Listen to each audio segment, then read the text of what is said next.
উত্তৰ অসমত ভয়াবহ বান পৰিস্থিতি। অৰুণাচলত বৰষুণ, ধেমাজি প্লাবিত। অৰুণাচলৰ জিৰ' ভেলী, ঘৰৰ মুধচলৈ উঠিছে পানী। অৰুণাচলৰ সৰল নৈয়ে লৈছে জটিল ৰূপ। উফন্দি উঠিছে সোৱণশিৰি নৈ। ধেমাজি জোনাইত প্ৰবল বানৰ আশংকা। নামনি সোৱণশিৰি জলবিদ্যুৎ প্ৰকল্পৰ খুলিছে গেট। গোগামুখৰ সোৱণশিৰি নৈপৰীয়া আতংকিত।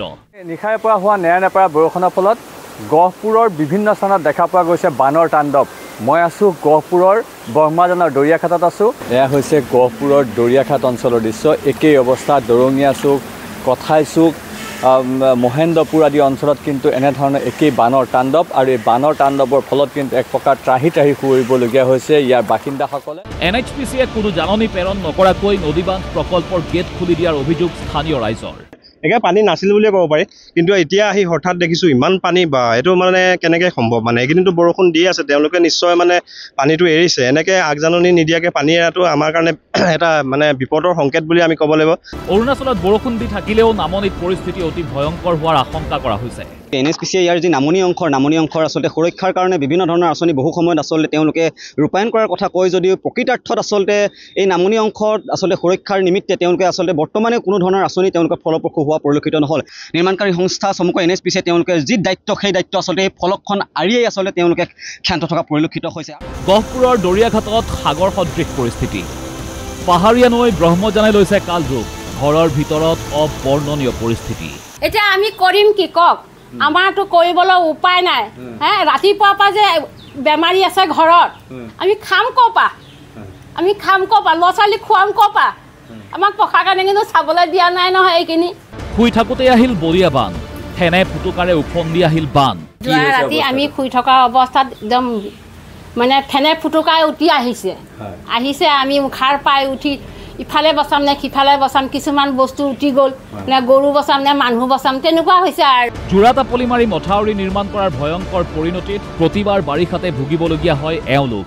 মাথাউৰিটো এতিয়া বহু মাটি অকণ দিব, অ'ত দিব ত'ত দিব, তেনেকুৱা কৰিব। বস্তা দি পেলাই দুটামান বান্ধিব, তাৰপিছত খৰালি দিন আহিলে সিহঁতৰ খা খবৰ নাই। আমাৰ এই প্ৰব্লেমটো আমাৰ হ'ল দীৰ্ঘম্যাদী, আৰু আমাৰ এই ব্ৰহ্মজান নদীখন হ'ল এখন পাহাৰীয়া নৈ। গতিকে ইয়াৰ ফলত প্ৰত্যেক বছৰে আমি বানপানীৰ সমস্যাত ভুগোঁ। আৰু যোৱা বছৰো আমাৰ ভাগিছে কিছুমান জেগা, যি জোখৰত সম্পূৰ্ণ ভাঙি নিয়ে তেওঁলোকে তাতে সেই ৰিপেয়াৰিং কৰে। আৰু আমি যি মাথাউৰিৰ ওপৰেদি পানী বাগৰে সেইখিনি আমি অনুৰোধ কৰিছিলোঁ যে আপোনালোকে ইয়াত অলপ মাটি পেলাই দিয়ক বা মাথাউৰিটোত অলপ ওখ কৰিব লাগে। তেওঁলোকে এই বস্তুটো নকৰাৰ কাৰণে আমি আজি পৰ্যন্ত আমি পানীত প্ৰত্যেক বছৰে ডুবিবলগীয়া হয়। পাভনৰ গাইড বান্ধ ছিঙিল লখিমপুৰত।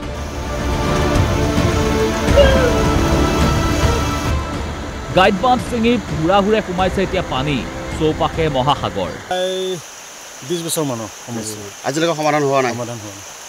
আপোনালোকে উদ্বোধন কৰ্তৃপক্ষৰ লগত কৈছে নে? কৰিছিলোঁ, কিন্তু কাণসাৰ নিদিয়ে। আৰু নাওখনে এতিয়া একমাত্ৰ ভৰসা এওঁলোকৰ। পোহনীয়া জন্তু, মানুহ সকলো একাকাৰ। গাইড বান্ধ মেৰামতিৰ আশ্বাস বিভাগৰ। যোৱা কিছুদিনৰ আগতে প্লাবিত হৈছিল। আমি কৰ্তৃপক্ষৰ লগত যোগাযোগ কৰিছিলোঁ, তেখেতসকলে যাৱতীয় ব্যৱস্থা কৰি আছিল। কিন্তু তেনেতে আকৌ হঠাতে অহা আজি অত্যাধিক নেৰানেপেৰা বৰষুণৰ ফলত আমাৰ ৰাইজে আকৌ দুৰ্ভোগ ভুগিবলগীয়া হ'ল। নামনি সোৱণশিৰি জলবিদ্যুৎ প্ৰকল্পই জাৰি কৰিলে জাননী। নৈপৰীয়াক সতৰ্ক কৰি দিলে NHPC কৰ্তৃপক্ষই।